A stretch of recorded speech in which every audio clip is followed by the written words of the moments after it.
Hello guys, अस्सलामुअलैकुम। मैं हूं मेहदी रज़ा और आप सभी का खैर मकदम है हमारे चैनल आपका अपना कोडिंग वाला के ऊपर। आज हम लोग देखने वाले हैं कि मेथड का रिटर्न टाइप क्या होता है और वो किस किस टाइप की वैल्यू को रिटर्न कर सकता है। तो बिना टाइम वेस्ट करे हुए अपने लेक्चर नंबर 7 के साथ शुरू होते हैं। Let's go. आज किसी भी तरीके का डॉक्यूमेंटेशन नहीं है क्योंकि हम लोग डायरेक्टली डेवलप करेंगे विद प्रैक्टिकल एग्जांपल्स देखेंगे। तो बिना टाइम को वेस्ट करते हुए डायरेक्ट शुरू करते हैं प्रैक्टिकल एग्जांपल से।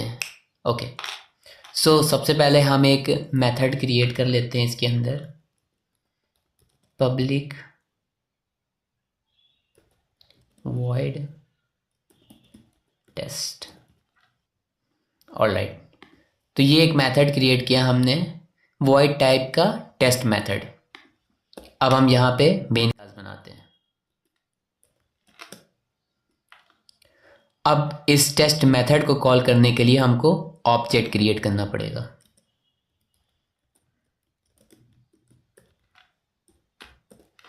अब इस ऑब्जेक्ट के रेफरेंस वेरिएबल से हम इस मेथड को कॉल करेंगे।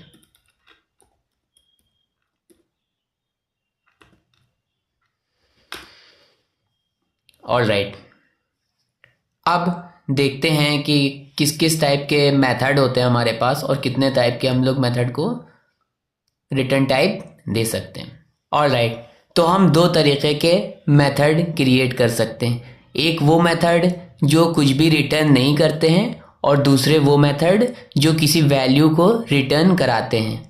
तो हम कितने तरीके के मेथड क्रिएट कर सकते हैं? हम दो तरीके के मेथड क्रिएट कर सकते हैं जावा में। एक वो मेथड जो कुछ भी रिटर्न नहीं करते हैं, जिनका रिटर्न टाइप वॉइड होता है, और दूसरे वो मेथड जो किसी वैल्यू को रिटर्न कराते हैं। तो आइए सबसे पहले वॉइड को देखते हैं। क्योंकि ये पर्टिकुलर जो टेस्ट मेथड हमने बनाया है ये एक वॉइड मेथड है, मतलब कि ये किसी भी तरीके का रिटर्न नहीं करता है। ये मेथड कुछ भी रिटर्न नहीं करता है क्योंकि ये एक वॉइड मेथड है। बट अगर इसकी जगह पर इंट होता ये, then it will return some of integer value. Similarly if ये फ्लोट होता then it will return some of floating point value. Similarly if ये बूलियन होता then it will return some of the boolean value. Alright, similarly if ये string होता then it will return some of string type value. Alright, तो हमारे पास दो तरीके के methods create करे जा सकते हैं जावा में, जिसमें पहला रिटर्न टाइप वॉइड है जो किसी भी तरीके का रिटर्न नहीं करता है, और दूसरा हमारे पास रिटर्न विथ वैल्यू है जो some type of value return करती है बेस्ड ऑन कि क्या आप रिटर्न कराना चाह रहे हो मेथड से। ऑलराइट, तो अगर हम a1.test को कॉल करेंगे और ये रिटर्न टाइप हेलो मतलब स्ट्रिंग टाइप का रिटर्न कर रहा है, तो ये कुछ ना कुछ आपको रिजल्ट देगा जो भी इसको कॉल करेगा, और उस रिजल्ट को हम str में सेव कर लेंगे और फिर हम उसको यहाँ से प्रिंट करा देंगे। ऑलराइट, एंड हेलो प्रिंट हो गया। एक बार वर्कफ्लो देखते हैं फिर से। मेन मेथड से प्रोग्राम एग्जीक्यूट हुआ, न्यू कीवर्ड के थ्रू ऑब्जेक्ट क्रिएट हुआ रेफरेंस वेरिएबल a1 के अंदर।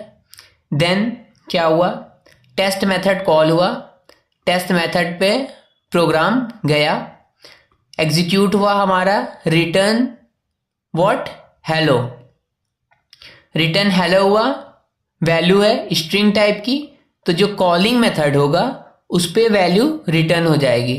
कॉलिंग स्टेटमेंट यहाँ पे लिखा हुआ है हमारा A1 डॉट टेस्ट। अब इस स्टेटमेंट के ऊपर वैल्यू रिटर्न हो जाएगी। तो देन str के अंदर वैल्यू सेव हो गई स्ट्रिंग टाइप की, जो भी यहाँ से रिटर्न हुई, और देन हमने str को प्रिंट करा दिया। सिंप्लीफाई कॉन्सेप्ट है हमारा रिटर्न का, और यही चीज़ जावा में हम यूज़ करते हैं for return any value. And if this is void, then it will not return any type of value.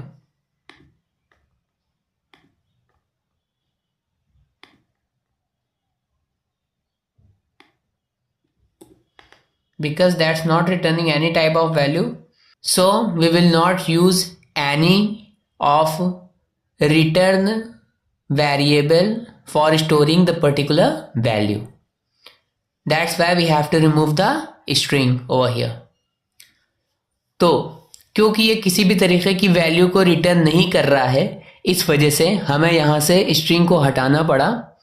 क्योंकि स्ट्रिंग टाइप की वैल्यू अगर ये रिटर्न कर रहा होता तो हम उसको कंसीडर करते और यहाँ पे स्टेटमेंट को गो ऑन करते। एक और चीज़ बताना चाहूँगा, अगर ये रिटर्न स्टेटमेंट चाहे लिखें चाहे ना लिखें, सिर्फ void में, सिर्फ और सिर्फ void एक ऐसी जगह है जहाँ पे अगर हम रिटर्न स्टेटमेंट नहीं भी लिखते हैं तो कंपाइलर ऑटोमेटिकली वो चीज़ ऐड कर देता है। ठीक है, तो आज के रिटर्न स्टेटमेंट में बस हल्का ही हाथ है। कल हम लोग थोड़ा सा भारी हाथ रखेंगे जब हम लोग दिस कीवर्ड को देखेंगे, और दिस कीवर्ड को देखेंगे और साथ ही साथ इसके ऑब्जेक्ट के क्रिएशन को भी देखेंगे। तो thank you so much guys, आज के लिए बस इतना ही हल्का हाथ के साथ। खुदा हाफिज़ नासिर, मिलते हैं आपसे अगली लेक्चर में। Bye bye.